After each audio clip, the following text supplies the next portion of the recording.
अभी के क्लास में हम लोग देखेंगे एग्जाम्पल नंबर 11। कल जो है एग्जाम्पल नंबर 10 तक हम लोग क्वेश्चन कर लिए थे। तो एग्जाम्पल नंबर 11 में क्वेश्चन आपको दिया हुआ है कि इन सर्वे ऑफ 25 स्टूडेंट्स, मतलब कि 25 स्टूडेंट्स का सर्वे किया गया है। इट वाज फाउंड दैट, जिसमें पाया गया है 12 हैव टेकन फिजिक्स, मतलब कि जिसमें से 12 स्टूडेंट जो है क्या लिए हैं, फिजिक्स लिए हैं। 11 हैव टेकन केमिस्ट्री, मतलब कि 11 है, मतलब कि 11 बच्चे जो है वो क्या लिए हैं, केमिस्ट्री सब्जेक्ट लिए हैं। एंड 15 हैव टेकन मैथमेटिक्स, और 15 जो है क्या लिए हैं, मैथमेटिक्स लिए हैं, गणित लिए हैं। 4 have taken physics and chemistry, 4 ऐसे बच्चे हैं जो फिजिक्स भी लिए हैं और केमिस्ट्री भी लिए हैं। 9 have taken physics and maths, मतलब कि 9 ऐसे बच्चे हैं जो फिजिक्स और मैथ दोनों लिए हैं। 5 have taken chemistry and mathematics, मतलब कि 5 ऐसे बच्चे हैं जो केमिस्ट्री भी लिए हैं और क्या लिए हैं, मैथमेटिक्स भी लिए हैं। वाइल जबकि 3 have taken all the 3 subject, मतलब कि 3 ऐसे बच्चे हैं जो तीनों सब्जेक्ट लिए हैं, मतलब कि फिजिक्स भी लिए, केमिस्ट्री भी लिए और क्या लिए हैं, मैथ्स भी लिए। Okay, find the number of students who have taken, तो आपको क्या करना है, आपको नंबर ऑफ स्टूडेंट्स फाइंड करना है हु हैव टेकन। उसमें 8 क्वेश्चन है। पहला इसमें क्वेश्चन फिजिक्स ओनली, जो सिर्फ फिजिक्स लिए। और जैसे मान लीजिए यहाँ पर जो लिखा हुआ है, यहाँ पर जैसे आप पढ़िएगा कि 12 हैव टेकन फिजिक्स, तो 12 हैव टेकन फिजिक्स का मतलब ये नहीं है कि सिर्फ फिजिक्स लिए। 12 हैव टेकन फिजिक्स लेने का मतलब ये हुआ कि फिजिक्स लिए हैं, हो सकता है कि दूसरा कोई सब्जेक्ट भी ले सकता है। यहाँ पर ऐसा नहीं लिखा है कि फिजिक्स ओनली। अगर यहाँ पर रहता लिखा हुआ कि 12 हैव टेकन फिजिक्स ओनली, तो इसका मतलब हमको यहाँ पर ये निकालने के लिए नहीं कहा था। यहाँ पर इसका मतलब ये हो जाता है कि मैंने 12 ऐसे बच्चे हैं जो सिर्फ फिजिक्स लिए, लेकिन यहाँ पर क्या लिखा हुआ है, 12 हैव टेकन फिजिक्स, मतलब कि वो फिजिक्स लिए हैं, हो सकता है कि वो केमिस्ट्री और मैथ के लिए होंगे, ठीक है ना। उस तरह से यहाँ पर 11 हैव टेकन केमिस्ट्री, तो केमिस्ट्री ओनली नहीं लिखा हुआ है। ओनली अगर लिखा हुआ रहता तो ये आपको क्वेश्चन यहाँ पर दिया हुआ नहीं रहता, ठीक है ना। ओनली का मतलब क्या, कि ओनली केमिस्ट्री, मतलब कि वो मैथ और फिजिक्स नहीं लिया होगा। अगर मान लीजिए कि बोला गया ओनली मैथमेटिक्स, मतलब कि सिर्फ मैथ्स लिया है, फिजिक्स और केमिस्ट्री नहीं लिया हो, ठीक है। तो ये आपको निकालना है। उस तरह से आपका फिजिक्स और केमिस्ट्री बट नॉट, मतलब फिजिक्स और केमिस्ट्री जो लिए हैं सो मैथ वाला नहीं, फिजिक्स एंड मैथ जो लिए हैं, मतलब केमिस्ट्री नहीं लिए हैं। Only one of the subject, मतलब कि एक एक सब्जेक्ट लेने वाले हैं, सो उसका at least one of the 3 subject, मतलब कि कम से कम एक सब्जेक्ट लेने वाले बच्चों की संख्या। नन ऑफ 3 सब्जेक्ट, मतलब जो तीनों में से कोई नहीं लिया है। हो सकता है कि फिजिक्स केमिस्ट्री मैथ है, हो सकता है कोई बच्चा बायोलॉजी लिया होगा, तो बायोलॉजी तो यहाँ पर दिया हुआ नहीं है ना, तो इसके अलावा भी हो सकता है। मतलब कि 25 बच्चा जो सर्वे किया गया है ना, उसमें कोई ये नहीं कि 25 बच्चा में फिजिक्स केमिस्ट्री मैथ मिला करके 25 स्टूडेंट पूछ गया। हो सकता है कि इसके अलावा भी कुछ ऐसा बच्चा होगा जो इसमें से कोई सब्जेक्ट नहीं लिया होगा, तो भी हमको निकालना है कि जो तीनों में से कोई सब्जेक्ट नहीं लिया है, जो फिजिक्स केमिस्ट्री मैथ किया है उसमें से कोई सब्जेक्ट नहीं लिया होगा, उस वैसे बच्चों का भी संख्या हमको निकालना है। मतलब कि यहाँ पर जो है 3 सब्जेक्ट है, फिजिक्स केमिस्ट्री और मैथ, तो मतलब यहाँ पर सर्किल जो बनेगा कितना बनेगा, 3 सर्किल बनेगा। और तीनों सर्किल जो यहाँ पर होगा कैसा होगा, तो तीनों सर्किल आपका होगा इंटरसेक्टिंग सर्किल। अब ये बात हम कैसे जानेंगे इंटरसेक्टिंग सर्किल बनेगा, क्योंकि यहाँ पर दिया होगा कि 3 have taken all the 3 subject, मतलब 3 ऐसे बच्चे हैं जो तीनों सब्जेक्ट लिए हैं। तो तीनों सब्जेक्ट लिए मतलब कि फिजिक्स भी लिए हैं, केमिस्ट्री भी लिए और मैथ भी लिए, मतलब तीनों में कॉमन है। तो जब भी तीनों में कॉमन हो रहा है, मतलब कि तीनों सर्किल इंटरसेक्टिंग होगा, तो इसलिए यहाँ पर हम सर्किल बनाएंगे, कैसा बनाएंगे, इंटरसेक्टिंग सर्किल बनाएंगे। तो वेन डायग्राम के लिए सबसे पहले हम क्या करते हैं, यहाँ पर हम एक क्या बना दिए, एक ट्रायंगल बना दिए, ठीक है ना। और इसमें हम 3 सर्किल लेते हैं। एक सर्किल ये हो गया पहला, दूसरा और ये आपका हो गया तीसरा सर्किल, ठीक है। कल की क्लास में हम बता दिए थे कि कौन सा पार्ट क्या होता है। जैसे मान लीजिए हम मान लिए फिजिक्स का, ये हम मान लिए केमिस्ट्री का, और ये हम मान लिए मैथमेटिक्स का। आप चाहे तो इसको ए बी और सी भी लिख सकते हैं, लेकिन हम यहाँ पर पीसीएम लिख देंगे कि पी से मतलब फिजिक्स हो गया, सी से मतलब केमिस्ट्री हो गया, एम से मतलब मैथमेटिक्स हो गया, ठीक है।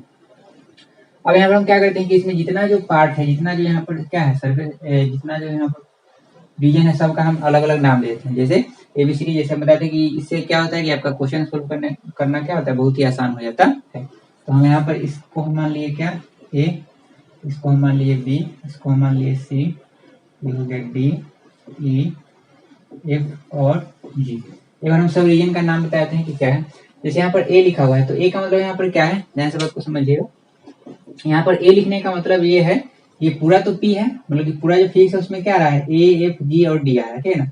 केमिस्ट्री है तो उसमें क्या आ रहा है, एफ बी जी ई भी आ रहा है, और इसमें का कुछ हिस्सा जो है जी ई डी सी, वो किसमें है, एम में। मतलब कि अगर हम पूरा पी की बात करें तो उसमें क्या आ जाएगा, ए एफ जी डी। पूरे सी की बात करेंगे तो एफ बी जी ई आ जाएगा, एम की बात करेंगे तो जी ई डी सी आ जाएगा, ठीक है ना। मतलब कि कुछ कॉमन भी है। अब यहाँ पर इसका मतलब ए लिखने का मतलब क्या हुआ, तो ए लिखने का मतलब हुआ सिर्फ क्या है, इसमें से इतना हट जाएगा। तो यहाँ पर ए लिखने का मतलब सिर्फ क्या हुआ कि ओनली फिजिक्स, ये इतना जो यहाँ पर ये एरिया है, जितना जो यहाँ पर आप देख रहे हैं कि ये यहाँ पर जो क्या है, ये एरिया है, ठीक है ना। ये इसको हम थोड़ा सा क्या कहते हैं, साइड करके बताते हैं कि यह जो एरिया है, ये ओनली किसको रिप्रेजेंट कर रहा है, फिजिक्स को। उसी तरह से यहाँ पर जो इतना ये एरिया है बी लिखा हुआ, तो बी किसको रिप्रेजेंट कर रहा है, ओनली केमिस्ट्री, ओनली केमिस्ट्री। मतलब इसमें से कुछ हिस्सा ये जो फिजिक्स में गया उसको हम छोड़े हैं, इसमें जो कुछ हिस्सा मैथ में गया उसको हम छोड़े हैं, ओनली केमिस्ट्री को बी रिप्रेजेंट कर रहा है। उस तरह से यहाँ पर सी किसको रिप्रेजेंट कर रहा है, तो ओनली मैथ को। उसके बाद ई यहाँ पर है, क्या है, ई। तो ई जो यहाँ पर है वो किसको रिप्रेजेंट कर रहा है, तो ई जो है रिप्रेजेंट कर रहा है किसको, केमिस्ट्री और मैथ। अगर जी और ई की बात करेंगे तो जी और ई जो हो जाएगा, जी और ई जो हो जाएगा क्या हो जाएगा, केमिस्ट्री और मैथ का क्या हो जाएगा, इंटरसेक्टिंग वाला पार्ट हो जाएगा।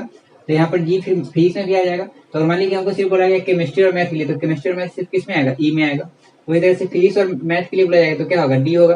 वही तरह से फिजिक्स और केमिस्ट्री से बोला जाएगा तो क्या होगा, एफ होगा। ठीक है, और ये जी जो है क्या है, ये तीनों में है, मतलब फिजिक्स केमिस्ट्री और मैथ तीनों में है। ठीक है, मतलब कि जी जो आपका हो गया A intersection B intersection C हो गया, मतलब कि P intersection C intersection M हो गया, तीनों में वो क्या है, कॉमन।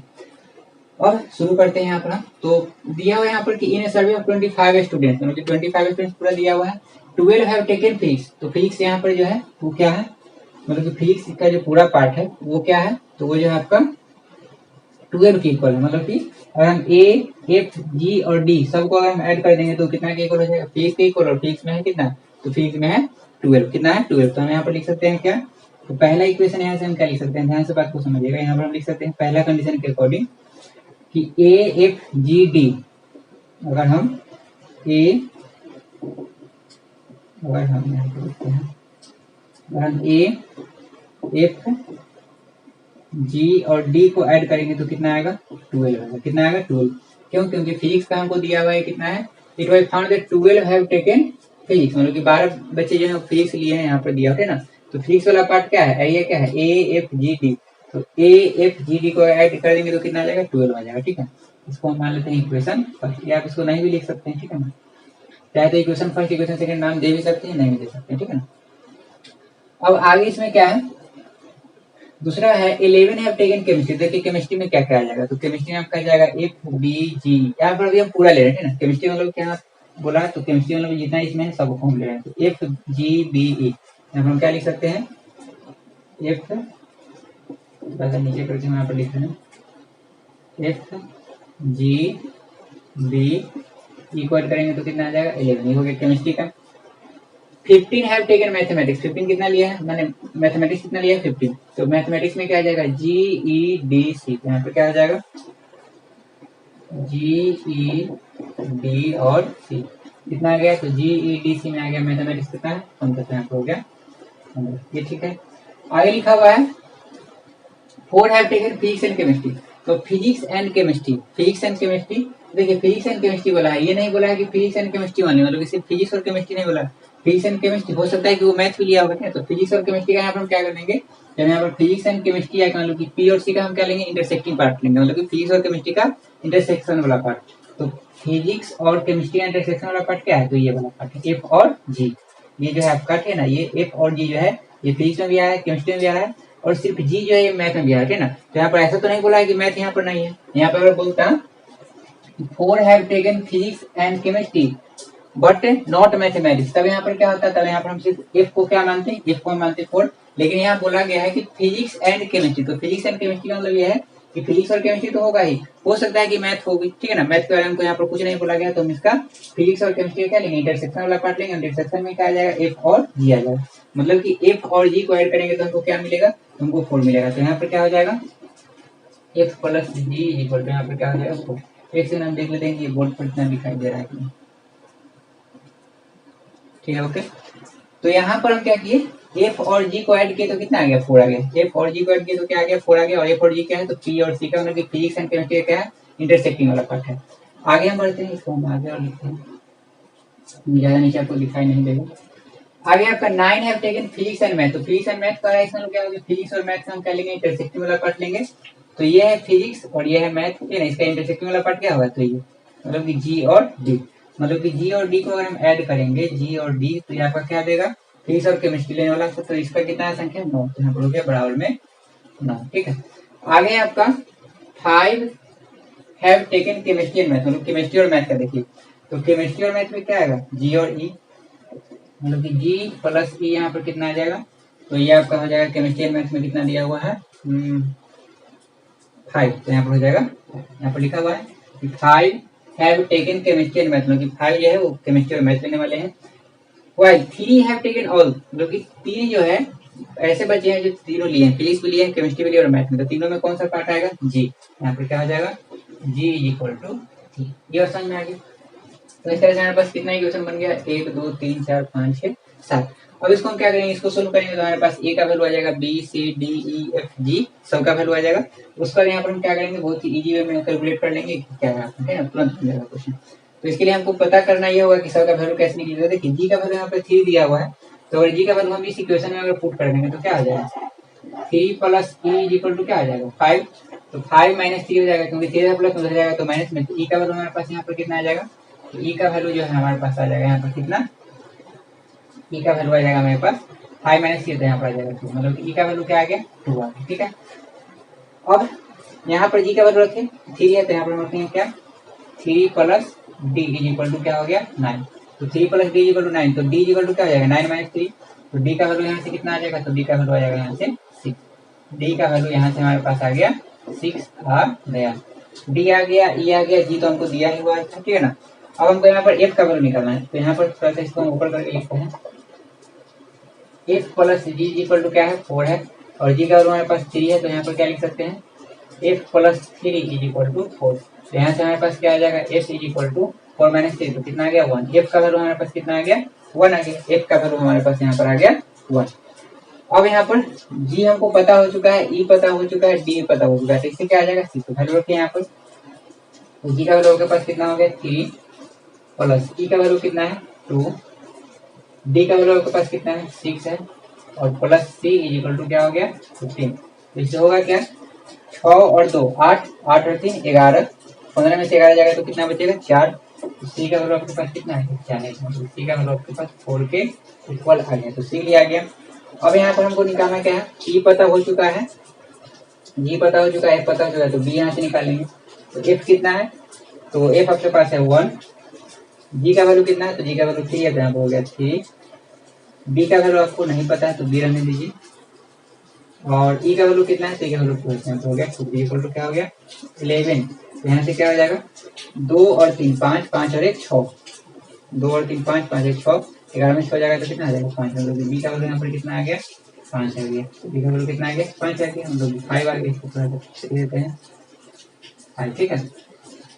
और यहाँ पर हमको बच गया ए निकालने के लिए, तो ए रहने दीजिए, ये तो पता है भी नहीं आपको।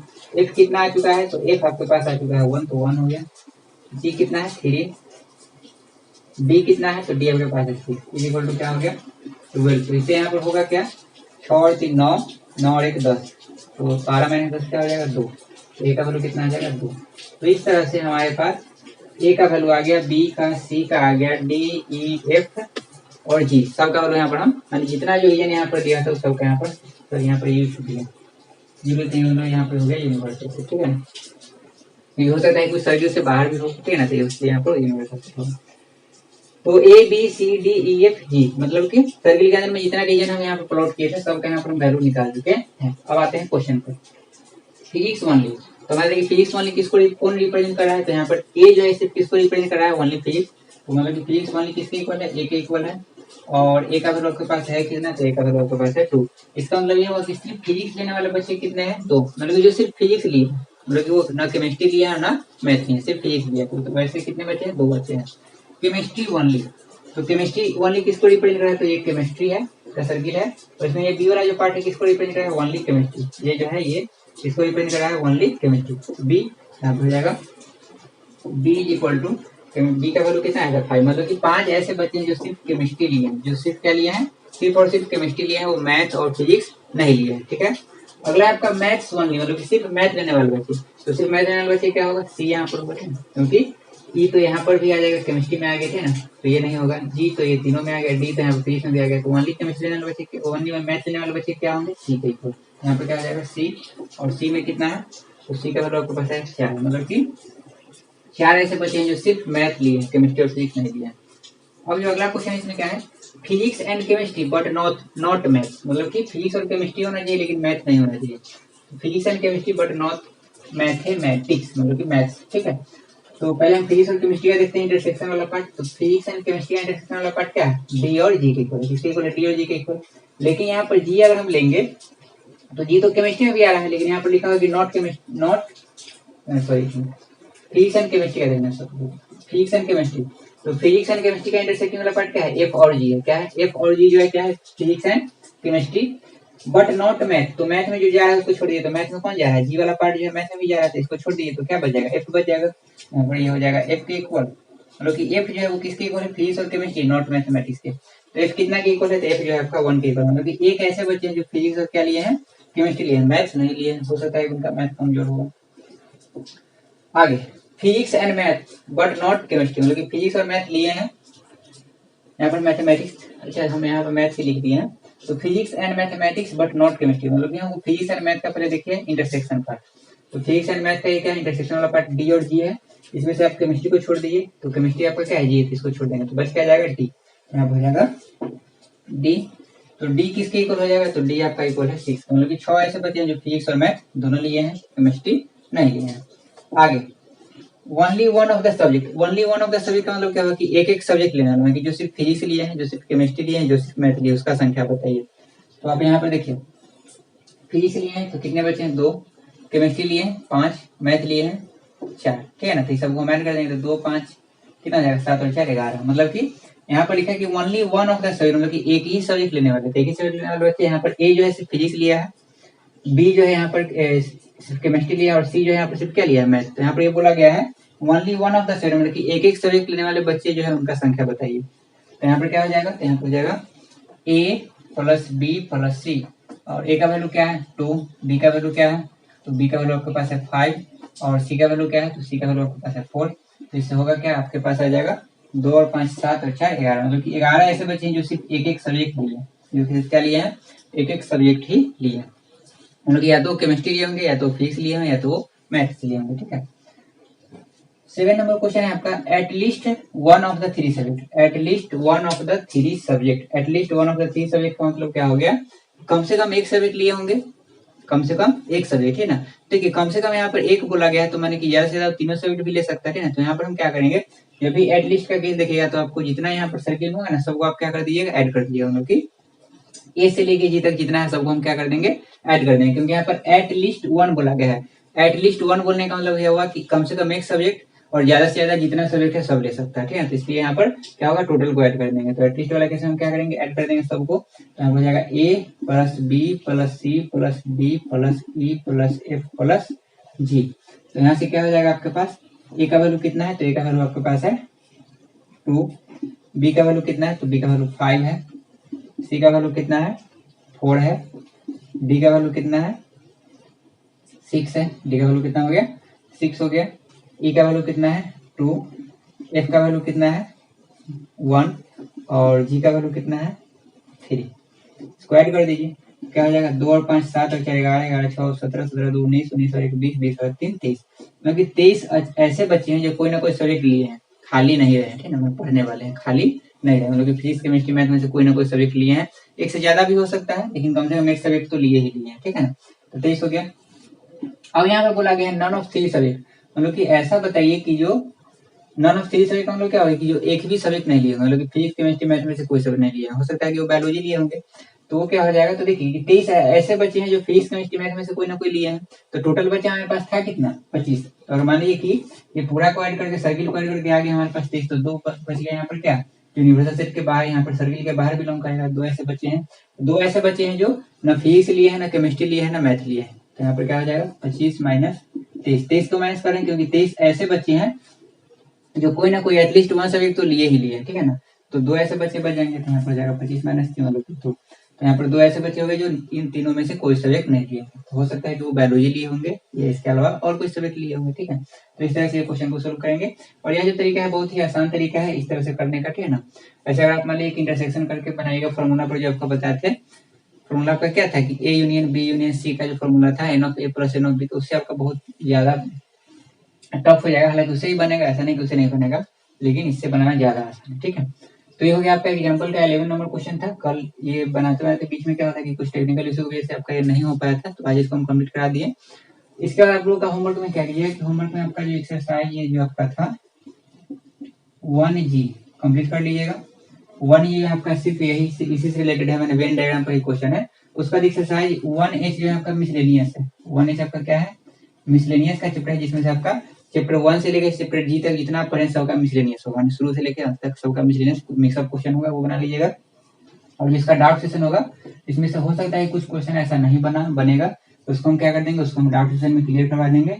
और पॉसिबिलिटी है कि कल से आपका जो अगला चैप्टर है, जो आपका रिलेशन है आपका होगा, नेक्स्ट चैप्टर रिलेशन होगा, ठीक है। तो हो सकता है कल से आपका रिलेशन चैप्टर शुरू हो जाए, ठीक है। तो आज के लिए